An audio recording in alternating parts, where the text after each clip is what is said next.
গত 16 বছরে প্রায় 600 বাংলাদেশি হত্যা হয়েছে ভারতের সীমান্তরক্ষী বাহিনী বিএসএফের গুলি কিংবা নির্যাতনে। প্রতিবেশী বাংলাদেশের ক্ষেত্রে হলেও অন্য প্রতিবেশী চীন বা নেপাল সীমান্তে তা অসম্ভব। দাদাগিরি ফলাতে বাংলাদেশ অংশ সীমান্ত হত্যায় আন্তর্জাতিক আইন ও দ্বিপক্ষীয় চুক্তি তোয়াক্কা করছে না ভারত। বাংলাদেশের মানচিত্রের দিকে তাকান, তিন দিকে ভারত আর একদিকে বঙ্গোপসাগর ও মিয়ানমারের সীমানা। আবার মিয়ানমারের সেই অংশে স্বাধীন আরাকান রাজ্য প্রতিষ্ঠা এখন সময়ের ব্যাপার মাত্র। ভারত তৎপর আরাকান রাজ্যে তাদের প্রভাব বাড়িয়ে বাংলাদেশকে কোণঠাসা করতে। কিন্তু হিতেরও বিপরীত আছে। ইট মারলে পাটকেল খেতেও প্রস্তুত থাকতে হয়, সেটাই এখন ভারতের দিকে। কিভাবে, কারণটি ব্যাখ্যা করছি। এবার ভারতের মানচিত্রের দিকে তাকান। ভারতের পশ্চিমে পাকিস্তান, উত্তর পূর্বে চীন এবং পূর্বে বাংলাদেশ সীমান্ত। তার মানে উল্টো ভারত এখন প্রতিবেশী তিন দেশ দিয়ে ঘেরা, যে তিন দেশের কারো সাথেই সম্পর্ক ভালো নয় ভারতের। ভারতের অর্থনীতিতে স্নো পয়জনিং শুরু হয়ে গেছে। মোদি ভাগাম আন্দোলন তুঙ্গে। সুখদেবপুরে মাটির ঢিবি বানাচ্ছে মোহাম্মদ ইউনূস। হঠাৎ করে এই কৌশল পরিবর্তন কেন? যেভাবে মাটি খুঁড়ে ঢিবি বানিয়ে কার্যত সেগুলোকে বাংকারের মতো ব্যবহার করা হচ্ছে। বাংলাদেশ সীমান্তে ঘোরাফেরা করছে বাংলাদেশি সেনার ট্যাঙ্ক। একেবারে তোপের মুখে নল উঁচিয়ে আছে, যে কোনো মুহূর্তে তোপ ছুটতেই পারে। একটা দুটো নয়, একাধিক সেনা ট্যাঙ্ক ভারত বাংলাদেশ সীমান্তে এইভাবে যুদ্ধ ট্যাঙ্ক ঘোরাফেরা নিয়ে উঠে গিয়েছে প্রশ্ন। তাহলে কি বাংলাদেশের ইউনূস সরকার ভারতের সঙ্গে যুদ্ধ করার প্রস্তুতি নিচ্ছে? শেখ হাসিনা সরকারের পতনের পরই পাকিস্তানের সঙ্গে যোগাযোগ বাড়িয়েছে ডক্টর ইউনূসের সরকার। সেই সঙ্গে বেড়েছে ঢাকা ও ইসলামাবাদের বাণিজ্যিক সম্পর্কও। এমন পরিস্থিতিতে ভারতকে পাশ কাটিয়ে পাকিস্তানের সঙ্গে আরও শক্তিশালী সম্পর্ক তৈরি করতে যাচ্ছে বাংলাদেশ। কৃষকদের দিল্লি চলো আন্দোলনে উত্তাল ভারত। পুলিশের সাথে ঘটছে দফায় দফায় সংঘর্ষ।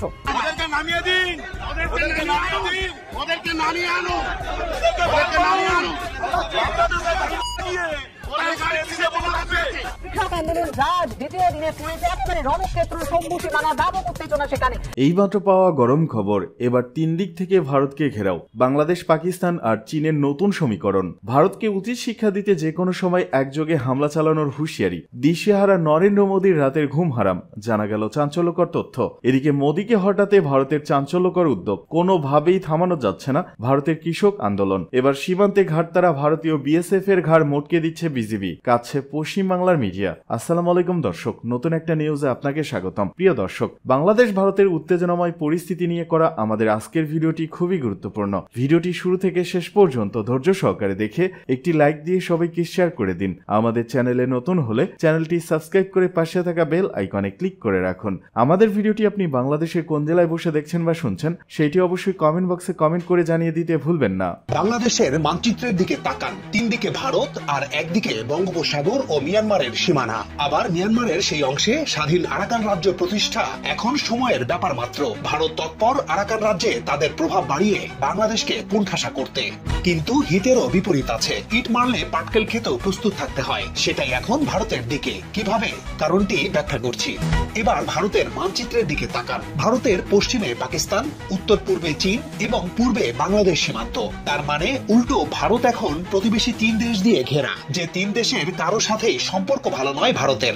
আবার অন্যদিকে বাংলাদেশ, চীন ও পাকিস্তান বন্ধুত্বের নতুন সমীকরণ নিয়ে হাজির হওয়ায় ভারত এখন প্রকৃত অর্থেই ছেড়ে দে মা কেঁদে বাঁচি অবস্থা। কিন্তু এর পাশাপাশি ভারত তাদের কুটচাল চালিয়েই যাচ্ছে। ঘরে বাইরে ক্রমে কোণঠাসা হয়ে উঠছে ভারত, কিন্তু কিছুতেই থেমে নেই তাদের উস্কানি। নতুন করে বাংলাদেশ ভারত সীমান্তের নোম্যান্স ল্যান্ডে কাঁটাতারের বেড়া দেয়া নিয়ে ষড়যন্ত্র শুরু করেছে ভারত। গত কয়েকদিন ধরে চাঁপাইনবাবগঞ্জের শিবগঞ্জ উপজেলার সীমান্তে এই নাটক শুরু করেছে ভারত। তবে কাঁটাতার দিয়ে বেড়া দিতে পারেনি তারা, উল্টো বিজিবি ও বাংলাদেশিদের তাড়া খেয়ে পালিয়েছে ভারতের সীমান্তরক্ষী বাহিনী বিএসএফ। একটি দেশ তাদের সীমানার ভেতরে প্রাচীর দিতেই পারে, তাতে কোনো আপত্তি নেই। কিন্তু আন্তর্জাতিক সীমানা আইন অনুযায়ী দুই দেশের সীমানার নোম্যান্স ল্যান্ড থেকে 50 গজের মধ্যে কোনো স্থাপনা তৈরির নিয়ম নেই। ভারত বারবার সেই আইন লঙ্ঘন করে আসছে। তবে এতদিন দেশের নতজানু পররাষ্ট্র নীতির কারণে সাহস থাকলেও সীমান্তে বিজিবি পিঠ দেখিয়ে এসেছে। কিন্তু আর নয়, বুক উঁচু করে প্রতিবাদ জানিয়েছে বিজিবি। চাঁপাইনবাবগঞ্জ সীমান্তে তারা বিএসএফ কে বেড়া নির্মাণ করতেই দেয়নি। শুধু তাই নয়, ঝিনাইদহের মহেশপুর উপজেলার সীমান্ত এলাকায় কোদলা নদীর 5 কিলোমিটার অংশ দখল করেছিল ভারতের বিএসএফ। নদীর ওই অংশ বাংলাদেশি ভূখণ্ডের ভেতরে হলেও এতদিন ভারতীয় সীমান্তরক্ষী বাহিনী দখল করে রাখায় বাংলাদেশিরা প্রবেশ করতে পারতেন না। বাংলাদেশে জেলেরা মাছ ধরতে নামলেও বাধা দিত বিএসএফ। গত সপ্তাহে বিজিবি তা দখলমুক্ত করে, ফলে নদীর ওই 5 কিলোমিটার অংশে এখন যে কোনো বাংলাদেশি নামতে পারবে। বদলে যাওয়া বাংলাদেশের এই আচরণ ধীরে ধীরে টের পাচ্ছে ভারত, তাই তারা ভিন্ন ভিন্ন কৌশল নিয়ে এগোচ্ছে। বাংলাদেশ ও পাকিস্তানের মধ্যে প্রায় স্থবির হয়ে যাওয়া কূটনৈতিক সম্পর্ক যখন নতুন মোড়ে টার্ন করছে, দেশটির সাথে বাণিজ্য সম্পর্ক বাড়ছে, তখন ভারতের উদ্বিগ্নতা চরমে পৌঁছাচ্ছে। গত 21 ডিসেম্বর 2024 তারিখে দেশের ইতিহাসে দ্বিতীয়বারের মতো পাকিস্তান থেকে সরাসরি চট্টগ্রাম বন্দরে পৌঁছায় পাকিস্তানের কন্টেইনারবাহী জাহাজ MV-1 জিয়ান ফাজং। জাহাজটিতে চিনি, আখের গুড়, ডলোমাইট, সোডা, অ্যাশ, 3 পিস, খেজুর সহ নানা ধরনের পণ্য আনা হয়, যদিও ভারতীয় মিডিয়া বিভিন্ন অপতথ্য ছড়ায়। পাকিস্তানের বাণিজ্য উন্নয়ন কর্তৃপক্ষের ওয়েবসাইটের তথ্য বলছে, বাংলাদেশে চামড়া, টেক্সটাইল ও গার্মেন্টস খাতে পাকিস্তানিদের বিলিয়ন ডলারের বিনিয়োগ রয়েছে। ফলে পাকিস্তান থেকে বাংলাদেশের আমদানি তালিকায় রয়েছে তুলা, কাপড়, বিভিন্ন রাসায়নিক, খনিজ ও ধাতব উপাদান, বৈদ্যুতিক সামগ্রী ও যন্ত্রপাতি। আবার বাংলাদেশ থেকে পাট ও পাটজাত পণ্য, হাইড্রোজেন পার অক্সাইড, সিনথেটিক ফাইবার, টেক্সটাইল সামগ্রী, চিকিৎসায় ব্যবহার্য সামগ্রী, এমন কিছু জিনিস রপ্তানি করা হয় পাকিস্তানে। পাকিস্তানের সরকারি তথ্য মতে 2023 সালেও বাংলাদেশ থেকে পাকিস্তানে রপ্তানি হয়েছে 6 কোটি 33 লাখ ডলারের বেশি পণ্য। আবার পাকিস্তান থেকে বাংলাদেশে আমদানি হয়েছে 65 কোটি 5 লক্ষ ডলারের উপরে পণ্য। 2019 সালেও 83 কোটি ডলারের উপর আমদানি হয়েছে পাকিস্তান থেকে। তার মানে বাণিজ্য সম্পর্ক আগে থেকেই ছিল, শুধু সরাসরি করাচি থেকে চট্টগ্রাম বন্দরে জাহাজ না এসে তৃতীয় কোনো দেশ হয়ে আসতো পাকিস্তানের পণ্যবাহী জাহাজ। এভাবে সরাসরি মালামাল আনা নেয় সময় কমানোর পাশাপাশি বাণিজ্য খরচ অনেকটাই কমে আসছে। এতে লাভ হচ্ছে দুই দেশেরই। অন্যদিকে পুরোপুরি লসের ভাগিদার হচ্ছে ভারত। দেশটির সাথে এখনো বেশ কিছু বাণিজ্যিক লেনদেন থাকলেও আগের মতো একচেটিয়া ব্যবসা হারিয়ে ফেলেছে দেশটি। আগে বাংলাদেশ থেকে রপ্তানিকৃত তৈরি পোশাক ভারত হয়ে বিভিন্ন দেশে পাঠানো হতো, কিন্তু এখন বিকল্প পথে বাংলাদেশ থেকে মালদ্বীপ হয়ে বহির্বিশ্বে পণ্য রপ্তানি করছে বাংলাদেশ। এর ফলে বিশাল রাজস্ব হারাচ্ছে ভারতের কলকাতা বিমানবন্দর সহ দেশটির বিভিন্ন বন্দর। আর বিকল্প রুট খুঁজে পাওয়ায় বাংলাদেশ পণ্য পাঠাচ্ছে আরো দ্রুত এবং কম খরচে।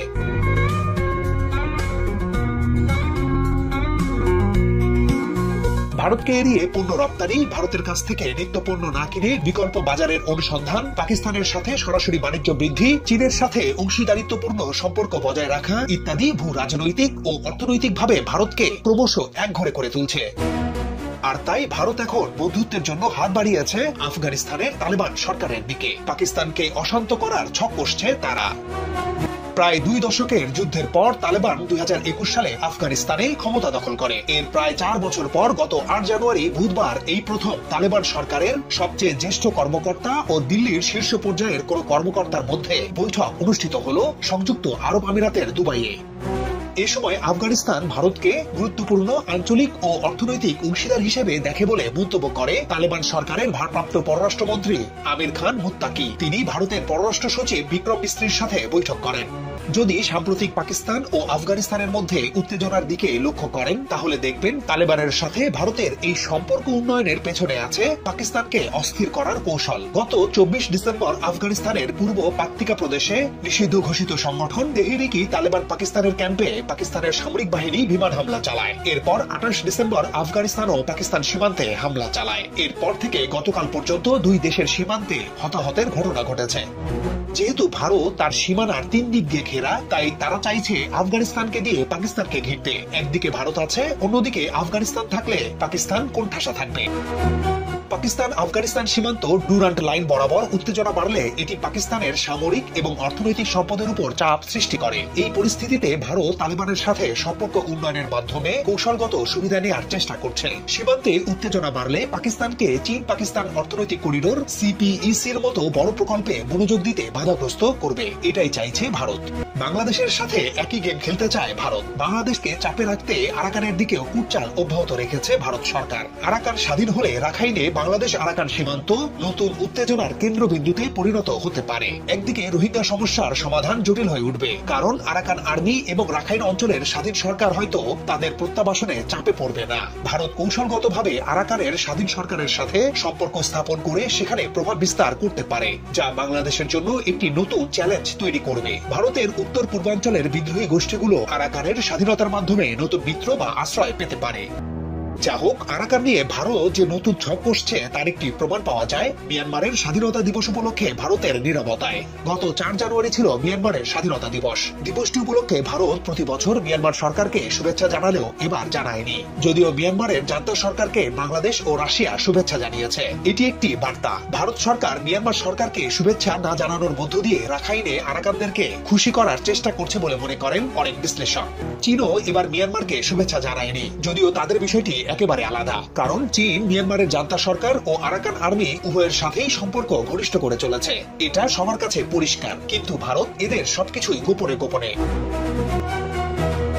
তবে এত কিছুর পরেও স্বস্তি কি পাবে ভারত? আরাকান বিচ্ছিন্ন হয়ে আলাদা রাষ্ট্র হলে ভারতের 7 সিস্টার্স বসে থাকবে কেন? এদিকে লাদাখ সীমান্তে উত পেতে আছে চীন। ড্রাগনের ভয়ঙ্কর নিঃশ্বাস কাঁধে নিয়ে বাংলাদেশের মতো এক সময়ের ঘনিষ্ঠ আঞ্চলিক মিত্রকে আন্ডার এস্টিমেট করতে গিয়ে ভারতের দশা এখন কুল রাখি না শ্যাম রাখি। কৃষকদের দিল্লি চলো আন্দোলনে উত্তাল ভারত, পুলিশের সাথে ঘটছে দফায় দফায় সংঘর্ষ।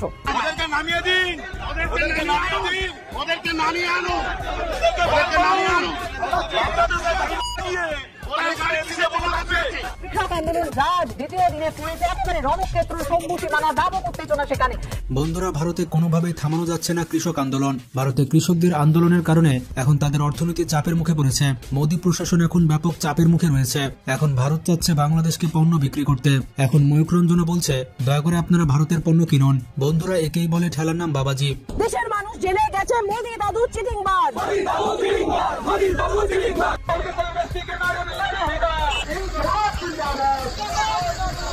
বাংলাদেশের বয়কটের ঠেলা সামলাতে না পেরে এবার ভারত শুরু করেছে হাউমাউ।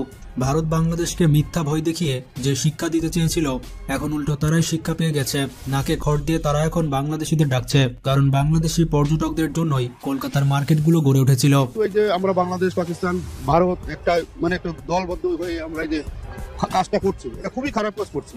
সবাই মিলেমিশে থাকা উচিত আমার পক্ষে, কিন্তু এরা যেটাই করছে এটা খুব অন্যায় কাজ করছে, এটা সংশোধন করা উচিত। এখন বাংলাদেশের পর্যটকের অভাবে কলকাতার মার্কেটগুলোতে ধস নেমেছে। পুরো কলকাতা এখন হাহাকার শুরু হয়েছে। বাংলাদেশের মানুষকে ভিসা না দিয়ে এখন উল্টো বিপদে পড়েছে ভারত। বাংলাদেশিরাও তাদের উপরে ক্ষুব্ধ হয়ে বয়কট ইন্ডিয়ার ডাক দিয়েছে, যার ফলে পশ্চিমবঙ্গের সকল ব্যবসা মুখ থুবড়ে পড়েছে। ভারতীয় সুশীল সমাজ বলছেন, যদি দ্রুত ভারতীয় ভিসা প্রক্রিয়া চালু না হয় আর বাংলাদেশি পর্যটক যদি পশ্চিমবঙ্গে ভ্রমণ বা চিকিৎসার জন্য না আসে, তাহলে পশ্চিমবঙ্গের হসপিটাল, হোটেল এবং সাধারণ মানুষের অর্থনৈতিক দুর্দশার কোনো কুল কিনারা থাকবে না। ভারতে আন্দোলনকারী কৃষক ও পুলিশের সংঘর্ষে উত্তপ্ত শম্ভু সীমান্ত। রাজধানী প্রবেশমুখে বিক্ষোভ চলায় প্রবেশ করতে পারছে না কৃষি পণ্য। এতে বাড়তি দামে শাকসবজি কিনতে হচ্ছে বাসিন্দাদের। পশ্চিমবঙ্গের অর্থনীতি পুরোপুরি ধসে পড়বে।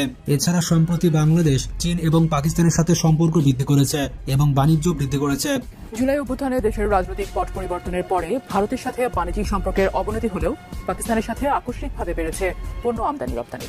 এ নিয়ে দুশ্চিন্তায় রয়েছে ভারত। তো বন্ধুরা, ভিডিওটিতে একটি কমার্শিয়াল বিজ্ঞাপন রয়েছে, আপনারা চাইলে বিজ্ঞাপনটি স্কিপ করে মূল ভিডিওতে চলে যেতে পারেন। হ্যালো বন্ধুরা, আজ আমি পিএইচজি এবং সিরিয়া এর অফিসিয়াল পার্টনার 1xBet নামে একটি অ্যাপ্লিকেশন সম্পর্কে কথা বলতে চাই, যেখানে আপনি cricket, football, tennis live match দেখে তাদের স্কোর ভবিষ্যৎবাণী করে সহজে অর্থ উপার্জন করতে পারেন এবং আইফোন, ল্যাপটপ এবং নগদ জেতার সুযোগ রয়েছে। এই অ্যাপটিতে আপনি অনেক গেম পাবেন, যেমন crash, crystal, under and over, 21 আরো আকর্ষণীয় গেম। এগুলো খেলে আপনি সহজে আয় করতে পারবেন এবং রেজিস্ট্রেশন করার সময় আমাদের প্রোমো কোড ইউনিফাই ব্যবহার করে প্রথমবার জমা করার জন্য 24,000 টাকা পর্যন্ত পান। আপনি বিকাশ, ব্যাংক, ক্রিপ্টো, পেপাল এবং অন্যান্য সহজ পদ্ধতির মাধ্যমে সহজে আপনার পুরস্কারগুলো জিতে নিতে পারেন। এখানে আপনি 24/7 গ্রাহক সহায়তা পাবেন। তাহলে আর দেরি কিসের? পিন কমেন্টে লিঙ্ক রয়েছে, সেই লিঙ্ক ব্যবহার করে আপনার প্রথম নিরাপত্তা বাজি তৈরি করুন বা গুগলে যান এবং 1xBet টাইপ করুন আর আমাদের প্রোমো কোড ইউনিফাই ব্যবহার করুন। গেম খেলুন এবং নগদ পুরস্কার জিতুন। আর এটি কিন্তু মাথা ব্যথার কারণ হয়ে উঠেছে ভারতীয় ব্যবসায়ীদের। ভারতের এখন নিজেদেরই পা কাঁপছে, কারণ বাংলাদেশের সাথে পাকিস্তানের আর চীনের সুসম্পর্ক হচ্ছে। আর চীনের সাথে সুসম্পর্ক বজায় থাকলে ভারতকে কোনো কাজে লাগবে না বাংলাদেশের। ভারত আর কোনোভাবে বাংলাদেশের উপরে দাদাগিরি চালাতে পারবে না। ভারতের রাজনৈতিক দলের ব্যক্তিরা বলছেন, আমাদের ভারতের সাথে পার্শ্ববর্তী কোনো দেশের কোনো রকম সম্পর্কই ভালো না, ভারতের প্রতিবেশী দেশগুলোই তার শত্রু, এরকমটা বলছে ভারতীয় রাজনীতিবিদরা। চীন এটা সুযোগ যদি নিয়ে নেয় আমাদের ক্ষতি হবে। আর সাউথ এশিয়াতে আমাদের বন্ধু দেশ কোথায়? একমাত্র বাংলাদেশ, সেই অর্থে ক্লোজ আমাদের। কিন্তু তার সাথেও যদি আমরা বন্ধুত্ব নষ্ট করে ফেলি তাহলে আমাদের দেশের সার্বিক ডেভেলপমেন্টের ক্ষতি হবে। প্রতিবেশী রাষ্ট্র যদি আমাদেরকে বারবার খোঁচা দেয়, আমাদের কাজের ক্ষেত্রে ডিস্টার্ব করে, আমরা এগিয়ে যেতে ভারতের শুধুমাত্র বাংলাদেশের সাথেই ভালো সম্পর্ক ছিল, কিন্তু এখন সেটাও নেই। তারা বলছে, যদি আমরা বাংলাদেশের সাথেও সম্পর্ক খারাপ করে ফেলি তাহলে ভারত দেশটি আর সামনের দিকে এগিয়ে যেতে পারবে না। ভারত দেশটি এখন মুখ থুবড়ে পড়বে। ভারত এখন নিজে হয়ে উঠেছে বাংলাদেশের বয়কটের শিকার, আর বাংলাদেশ তাদেরকে বয়কট করার কারণে তাদের ভেতরে শুরু হয়ে গেছে বিশৃঙ্খলা এবং শুরু হয়েছে কৃষকদের ব্যাপক আন্দোলন, শুরু হয়ে গেছে বিভিন্ন রাজনৈতিক তর্ক বিতর্ক। ভারতের কৃষক আন্দোলন কোনোভাবে থামানো যাচ্ছে না, তারা রাস্তায় রীতিমতো কান্না করতে শুরু করে দিয়েছে। অনেক কৃষক তো আবার আত্মহত্যার পথ বেছে নিয়েছে। কৃষকদের আন্দোলনকে কেন্দ্র করে তোলপাড় চলছে ভারতের রাজনীতিতে। কৃষি পণ্যের ন্যূনতম মজুরি নির্ধারণ সহ বিভিন্ন দাবিতে দিল্লি অভিমুখে লং মার্চে ডাক দেয়। বাংলাদেশকে আলু পেঁয়াজ না দেওয়া, ভারতে চিকিৎসা নিতে না আসা, বাংলাদেশের বেনাপোল পেট্রাপোল সীমান্ত ঘেঁষা, এই জায়গাগুলোকে ঘেরাও করেছে ভারতীয়রা। এইসব কারণে বাংলাদেশের সাথে ভারতের সম্পর্ক দিন দিন তলানিতে গিয়ে পৌঁছাচ্ছে। ভারতের কিছু রাজনীতিবিদ রয়েছে যারা বাংলাদেশকে নিয়ে অকথ্য ভাষায় গালিগালাজ করে। বাংলাদেশকে তারা পেশাবের কিট বলে, তারা নাকি পেশাব করে দিলে বাংলাদেশ ভেসে যাবে।